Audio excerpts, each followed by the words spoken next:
hora n'umukama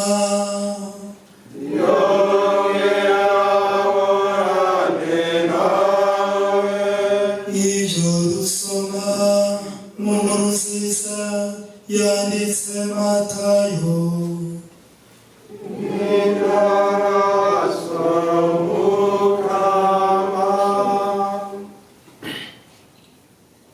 Muri irya minsi Yesu yavuze aya majambo ati: dawe mukama w'ijuru n'isi ndagushemeza, kuko wahishije ivyo bintu abanyabwenge n'abahinga ukabimenyesha ibitazi.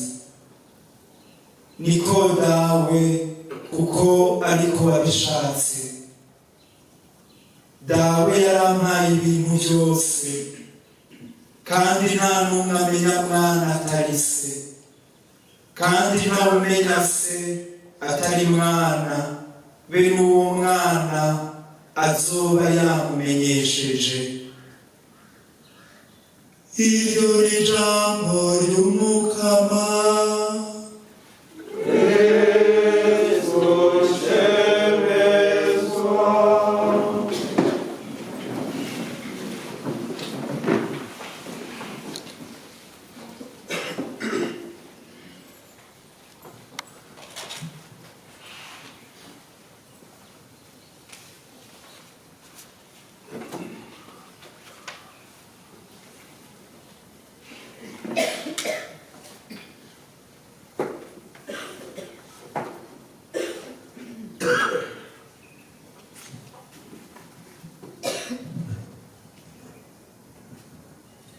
Dawe mukama w'ijuru n'isi ndagushemeza, kuko wahishije ivyo bintu abanyabwenge n'abahinga ukabimenyesha ibitazi.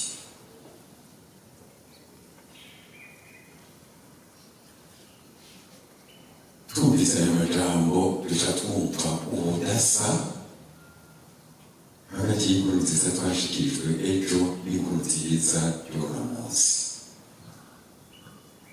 Ejo twariyumviye amajambo arimo ubukazi bwinshi Yesu yashikirije ibisagara vya Betsaida, Korozayini na Kafarnawumi. Ibisagara vyanse kwisubirako kandi vyararonse inyigisho nyinshi, bikagirwamo ibitangaro vyinshi.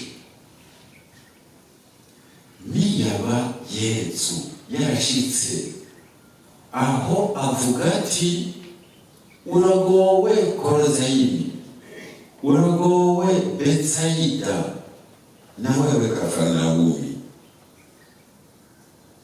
twinjire mu mutima wiwe wuzuye urukundo, ikigongwe, umutima afitiye ivyo bisagara.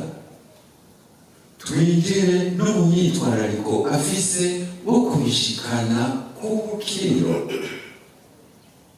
Akoresha amajambo yuzuye ubukazi ngo abitegeke kuva mu bufinasi, bikeregukire ukwisubirako bisabwe. Koko ukwisubirako niko kuzobishikana ku kanyamuneza nyako muri ino si, mu gihe ko bifasha kuva mu nabi yabikwega ingorane ahigizwe hose. Uko kwisubirako kongere kuvugururire ubuhigwe budahera bwemerewe abazoba intungane, bagaca bihatira kutigera basubira kwikura ku Mana.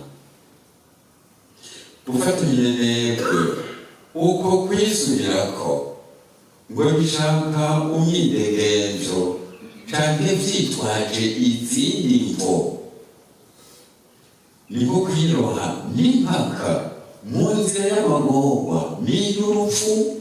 Uko kwisubirako kwari kubikingira. Yesu rero yabikariye ngo abirinde kwikwegera ayo marushwa. Uyu munsi rero twumvise Yesu mu kanyamuneza ntangere ariko aranyirahaza Mana Data kuco Mana Data ari wenyene ubwiwe ku gikorwa c'agatangaza yakoze no kuvyo yahaye umwana wiwe Yesu Kristo. Ubwa mbere kuco Mana Data ari wenyene ubwiwe, Yesu ati dawe Mukama w'ijuru n'isi ndagushemeza. Mukama w'ijuru n'isi.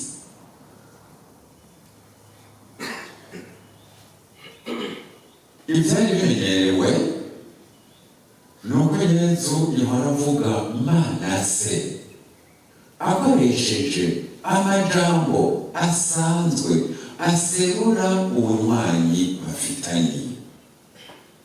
Ubu rero arasamirije ko ari Umukama w'ijuru n'isi.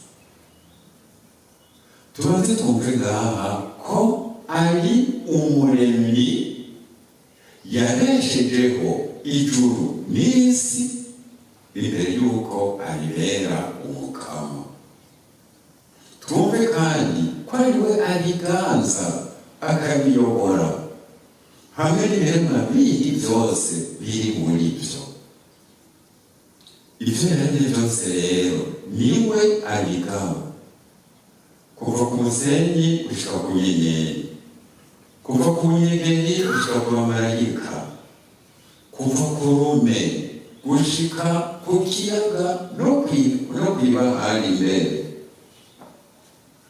Yesu araninagaje Mana Se, Umukama w'ijuru n'isi.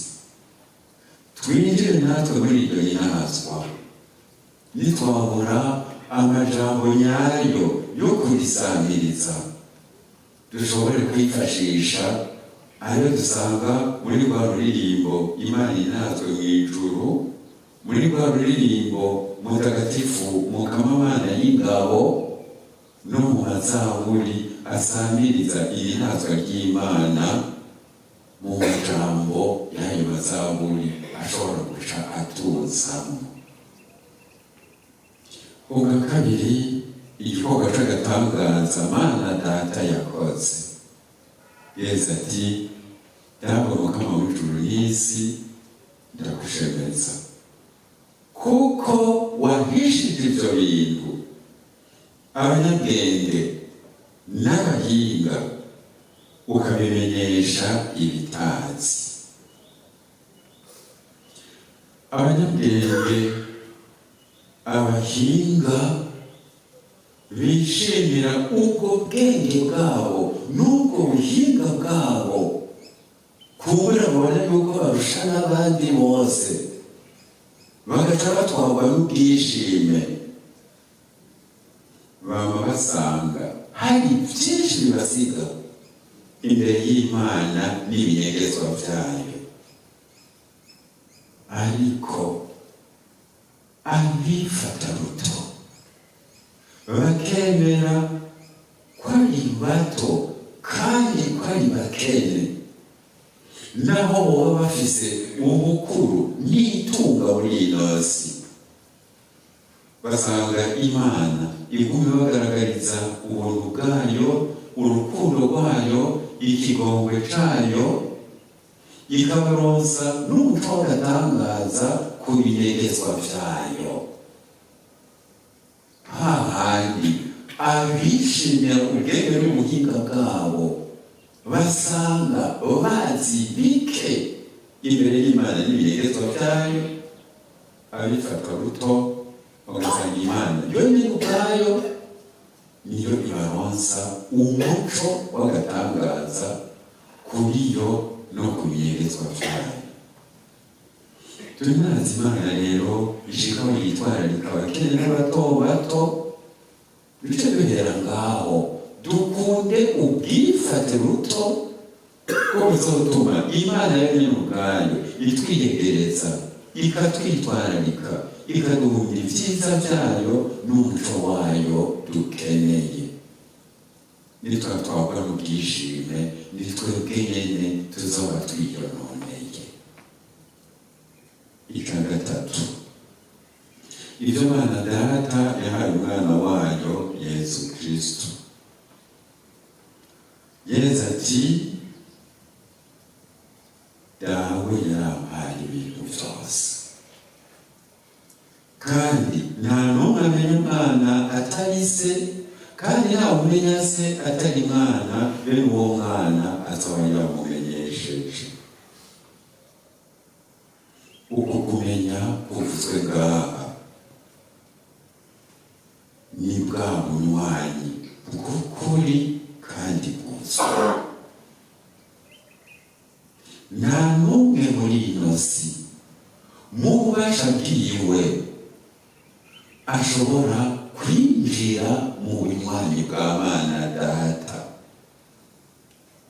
Ikibanza ca Yesu Kristo umukiza, ikibanza ca Yesu Kristo Emmanuel, n'igikorwa ca Yesu Kristo co kuba inzira imwe rudende ishikana kwa Data nintasubirirwa. Twibuke ko Yesu wenyine mu bwiwe yabisabirije, aho yavuga ati ndi inzira, ukuri n'ubuzima, ntawe ushobora kuja kwa Data atanciyeko. Tuminaharize rero Mana Data, twongere dukengurukire na Yesu Kristo wenyine mu bwiwe yitanze kugira ngo icyo Data yashatse kiranguke. Kubwa Yesu Kristo turashobora kumenya Mana Data kandi tugashikira ubunywanyi bwuzuye bwiwe. Dufatiye rero ku nkuru nziza y'ejo, ntidutungutwe imbere y'ibitagenda neza ngo duhereze mu myidogo, mu kwihebura, mu kunebagura no mu guca imanza mbi. Yesu Kristo yasavye Korozayini, Betsaida na Kafarnawumi kwisubirako.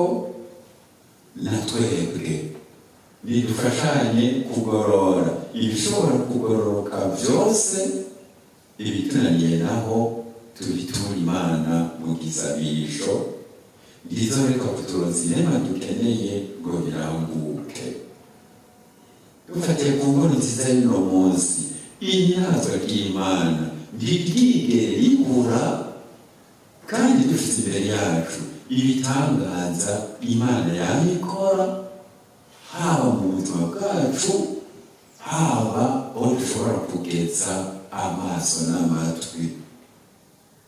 No mu magorwa twoyiminahariza igikorwa iriko irakora canke icitegekanya gukora ku neza yacu.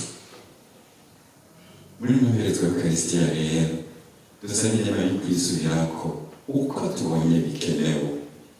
Hamwe na Yesu atubona, atubwira ati murahiriwe, ntatubone ngo atubwire ati muragowe, nk'uko yabigiriye Kafarnawumi, Betsaida na Korozayini. Dusaba inema yo kubona ibyiza birangwa mu Mukama, ibyiza bikorwa n'Umukama, n'ibyiza Umukama turonsa. Bitore muri twebwe akanyamuneza gatuma dusabiriza inazwe ry'Umukama rivuye ku mutima n'ubukengurutsi bitari bukunde ko twigumizamwo hamwe duhemuka tugaragaje. Imana yacu rero nikundwe, isengwe, ikengurukirwe, yongere yamini nahazwa ubu no mu myaka yose.